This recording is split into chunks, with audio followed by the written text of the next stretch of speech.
Hello, everybody. Welcome back to the 832 podcast. Today, we're going to be continuing our series of parables of Jesus. And we're in Luke today. And I'm going to stop saying that we're finished with the book because every time I do, I realize that we missed something. Because before we started, we were like, okay, let's make sure, let's check ourselves. And what we found was there are like little parables or whatever, little like comparisons or little whatevers that Jesus uses that aren't like in bold. The parable of X and then the thing. And so what we're gonna be doing now, is we're gonna go through each book and we'll like find like the ones that are in bold, the ones that say the parable of X. And once we get through those, then we're going to go back and try and find the ones that, are smaller.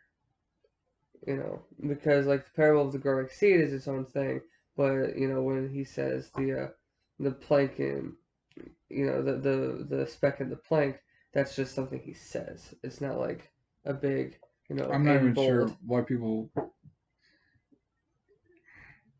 It almost seems like it's looking too hard for parables. I mean, Either way, every time I think we're done in a book, we're actually not, but we're just going to go through the ones that are in bold. And so today's parable in bold right is the parable of the Good Samaritan, which is one we've heard a bit about. So you can find it in Luke chapter 10, and then it actually starts on verse 30. Like the actual story starts on verse 30, so I'll go ahead and read that. Jesus took up the question and said, "A man was going down from Jerusalem to Jericho and fell into the hands of robbers. They stripped him, beat him up, and fled, leaving him half dead. A priest happened to be going down that road. When he saw him, he passed by on the other side. In the same way, a Levite, when he arrived at the place and saw him, passed by on the other side. But a Samaritan on his journey came up to him, and when he saw the man, he had compassion. He went over to him and bandaged his wounds, pouring on oil and wine. Then he put him on his own animal, brought him to an inn, and took care of him. The next day he took out 2 denarii, gave them to the innkeeper, and said, 'Take care of him. When I come back, I'll reimburse you for whatever extra you spend.' Which of these 3 do you think proved to be a neighbor to the man who fell into the hands of the robbers?" "The one who showed mercy to him," he said. Then Jesus told him, "Go and do the same." So the question that God asked was, "Who is my neighbor?" And you ever get one of those things you've heard so many times you think everybody knows it? So that's the thing with me and Samaritans.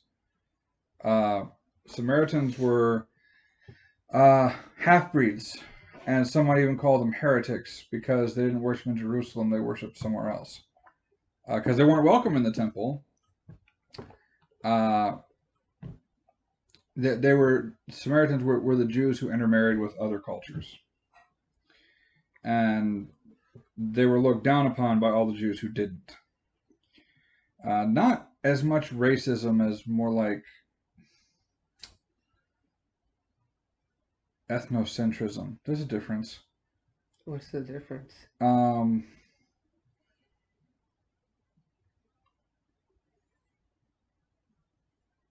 Jews who have Jewish parents are bad. Jews who have other parents are good. Jews who have Jewish parents are good. Jews who have other. Ethnocentrism also talks about the culture and the religion and everything. They think everything about them is superior, and any deviation from that is inferior. So, I guess the difference is with racism, it is only skin color. It is that you are white, right? Not that you are white and Christian, right? And then, with ethnocentrism, it is that you are Jewish, and you follow the Jewish traditions, and only Jewish traditions, right? So there was definitely some of that, some elitism, some about Samaritans, and so that's why Jesus uses the example of the Samaritan, because they were considered unholy or unclean and less than. Mm-hmm. And then, he's straight up, thumbs his nose at the priesthood when the priest and the Levite just walk by. Priest is pretty easy, okay, he's a priest. Levites are kind of hard to define well, but they are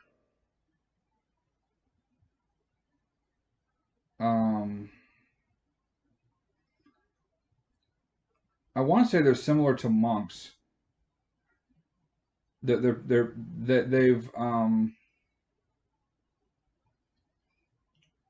I remember the Hebrew tribe of Levi, especially of that part of which provide assistance to the priests in the worship in the Jewish temple.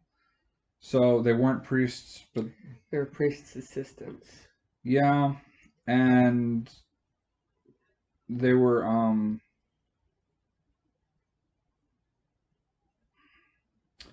what was the principal role of Levites? Levites' principal roles in the temple included singing psalms during temple services, performing construction and maintenance for the temple, serving as guards, and performing other services. Levites also served as teachers and judges, maintaining cities of refuge in biblical times. So they were basically the executive branch of the Jewish temple. They're the guys who got things done. The priests mostly did the sacrifices and maintained the temple. And I did read out of the scriptures, but other people would too. So yeah, Levites were like the monks or the deacons of the Jewish temple, Jewish faith. So there we go. Levites held in high regard. There's the priests, then the guys just below the priests, and they just walked right by. But this unclean, unholy Samaritan was the one who had compassion. Right. So he was the one who was right, regardless of the fact that he was Samaritan. And you'll notice the guy who answered didn't even say the Samaritan. He said the one who had mercy. So that's interesting. I don't know if it has any significance. I just think it's interesting. So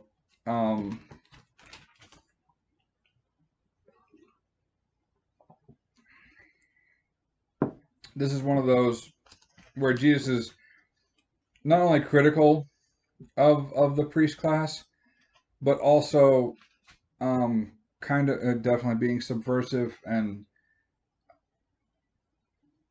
messing with people's expectations by making the Samaritan the good guy.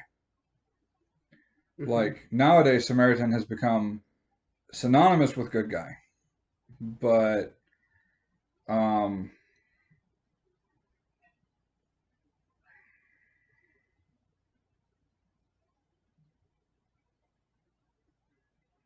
like they literally have Good Samaritan laws, right? Where someone trying to do the like with doing CPR.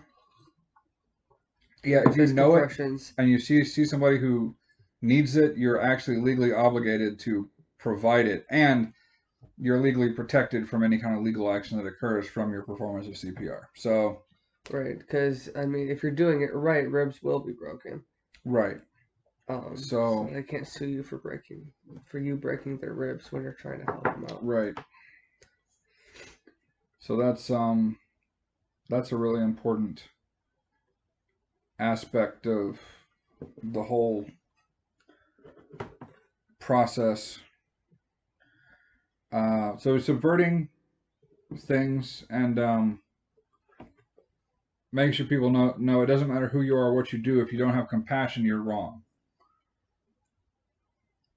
If you don't have mercy on people, you're wrong.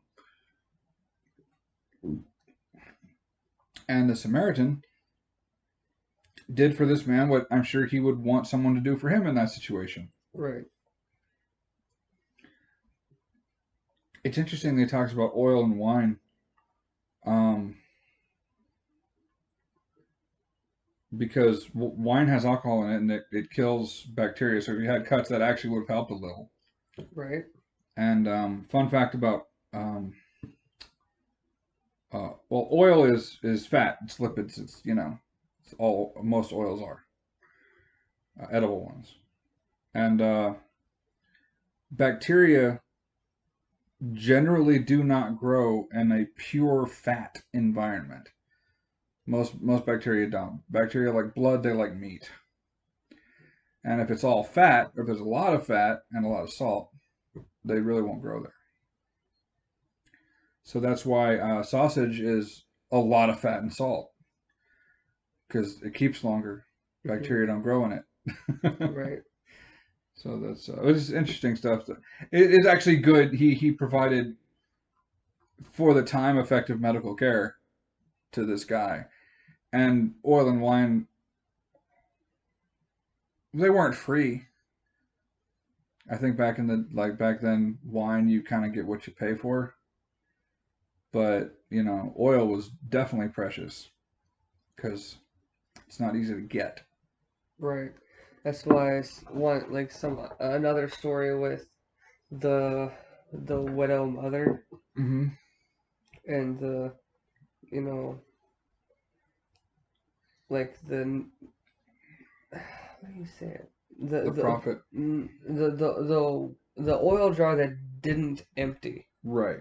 Why that was so important because yeah, she needed that oil jar, and like she Yeah, I mean, it only gave enough for that day's bread, but it always had enough for that day's bread. Same with the flour jar she had. right. So that was, yeah, that was really important. And you can't make good bread without fat. You can make matzah. That's just flour and water. And that's not great. That's not great. But the whole point being, like, yeah, oil was important, and oil wasn't cheap, Right.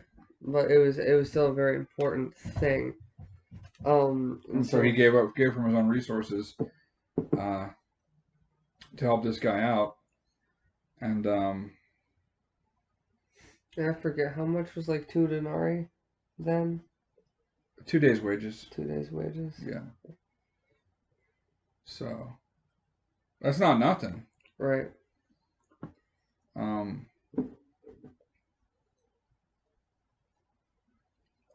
Like 2 days of work, you just handed over for that dude. right. Along with whatever he used to fix him up. Right. So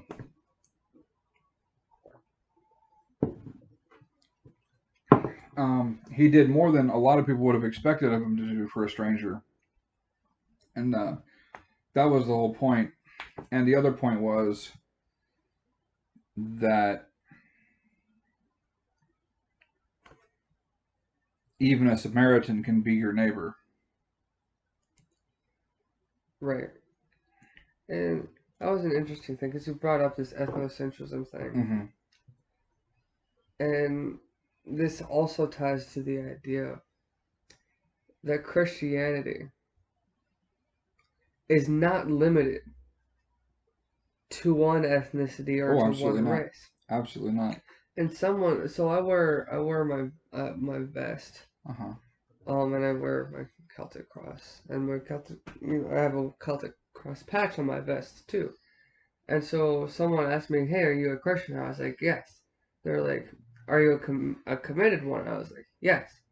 And they're like, "Are black people cursed?" And I bring this up because of this idea where there are people who think that Christianity is limited to white people, or that it's the white man's faith, or that or that they're not loved by God or whatever. And it's reasonable to think that he was probably just poking at me, not actually having a valid conversation, but that this is an idea that someone would bring up. There's a reason. Okay, so wait, you go all the way back to Noah and his 3 sons, Ham, Shem, Japheth. So this is one of the things that convinces me that the Noah account is the truest one. Because instead of being turned into a god or an immortal or hung amongst the stars after he survived the flood with his family, no. Noah methodically started growing grapes, made some wine, And got wasted. and got wasted. As soon as the wine was ready, he was like, glug, glug, guys. Right. And when you think about it, is, well, why would he do that? He just survived the flood. Yeah, and he also saw his entire world. Everybody he'd ever known except his closest family members. You know, he had friends. Right. But they didn't listen to him. What's that like? Right. All dead. Everything's gone. Kids died. Right. You know, other animals died. And he saw it all. And he felt it all. He considered it all. And it's not entirely impossible that there were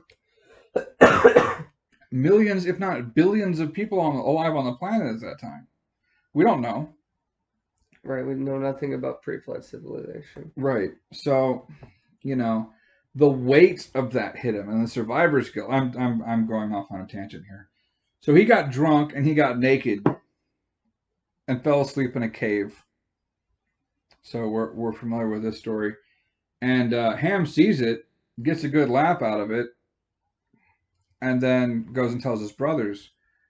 And his brothers grab a cloak and walk backwards into the cave to drape the cloak over him, so they wouldn't see their father dishonored like that. But Ham just, made a joke of it. So Noah wakes up and finds out about. I'm not sure exactly the order of things, but because Ham did that, he was cursed by Noah, by God. And then he still lived, he I think he somehow found a wife or whatever, and he moved off. And traditionally, they say Ham's descendants populate the lower continent of Africa, south of Egypt.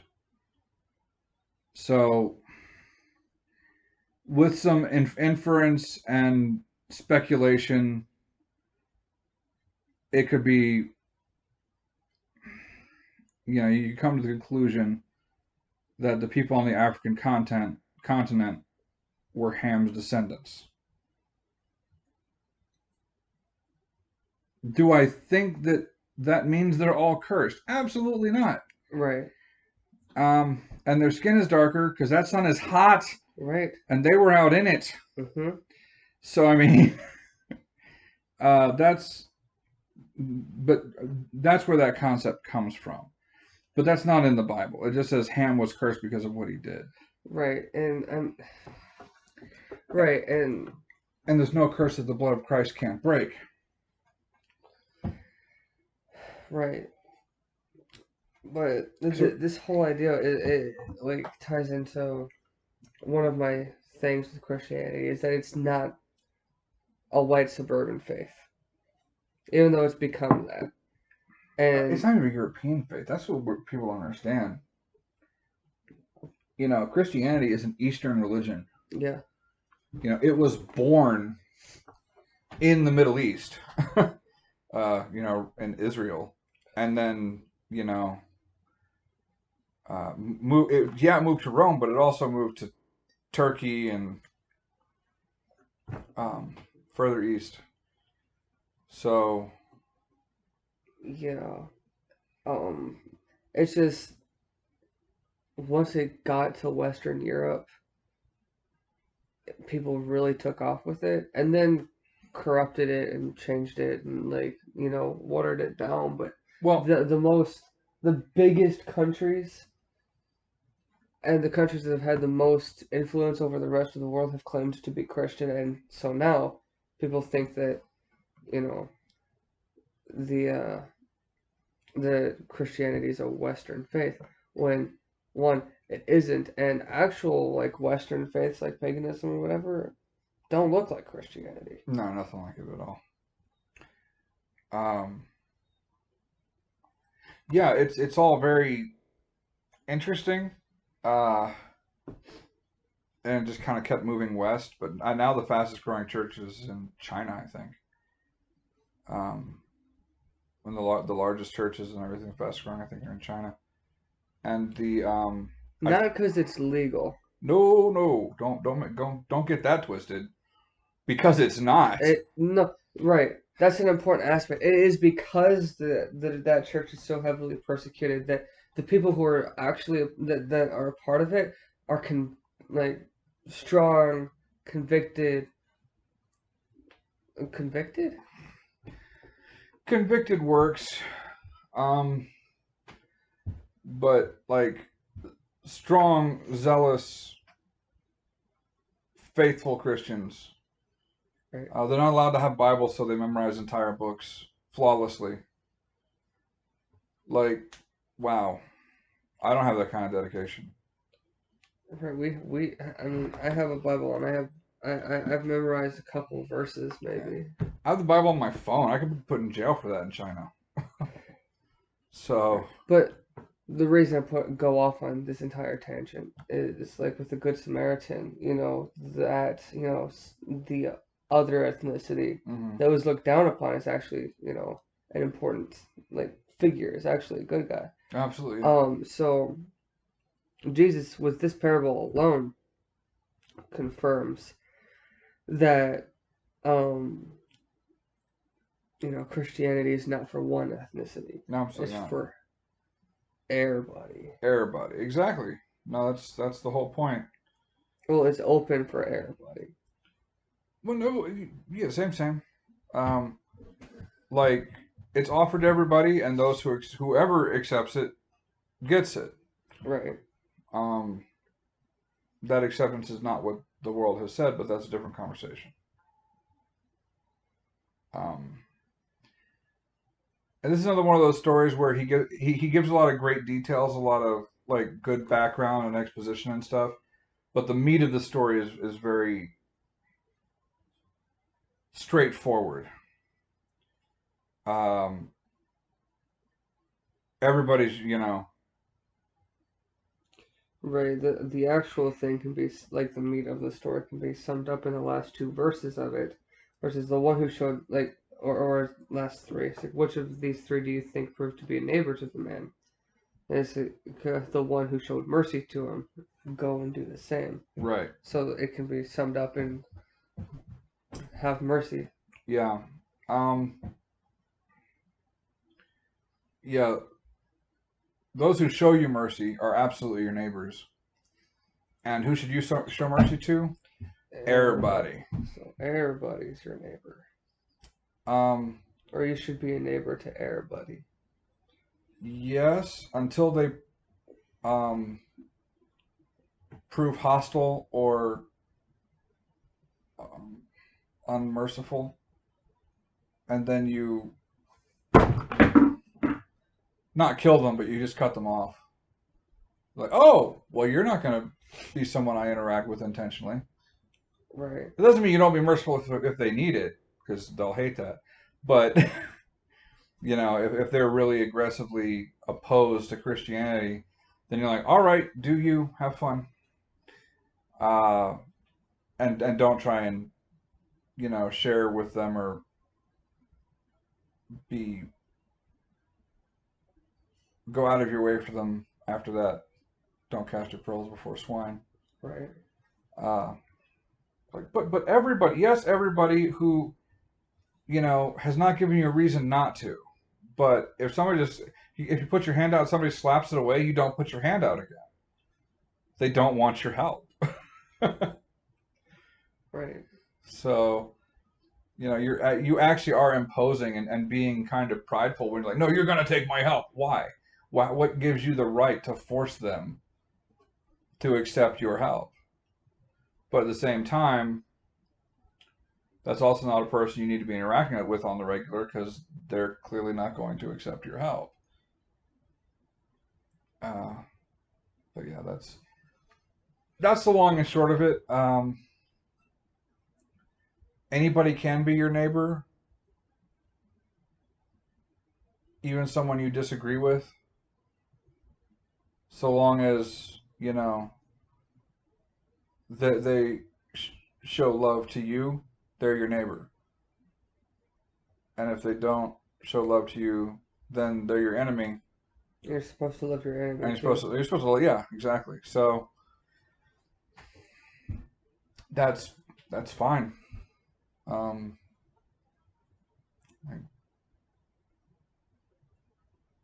it's a simple message to understand, but difficult to put into practice. Right. It's like if you told me to do, 8 reps with a 45-pound dumbbell. Right. It's easy instructions, but can I do it? So I curl that 8 times. It's a very simple. with good form, but yeah. Yeah. It's, Yeah. Can you do it? Maybe not. But you still understood what you had to do. right. Simple instructions does not mean easy execution. Exactly. But on that note, I think pray us out. Abba in heaven, your name is holy, your word is true, your love is absolute, and I praise you for that. Let your kingdom come, Lord. Let your will be done, down here just like it is up there. Give us what we need to make your kingdom grow.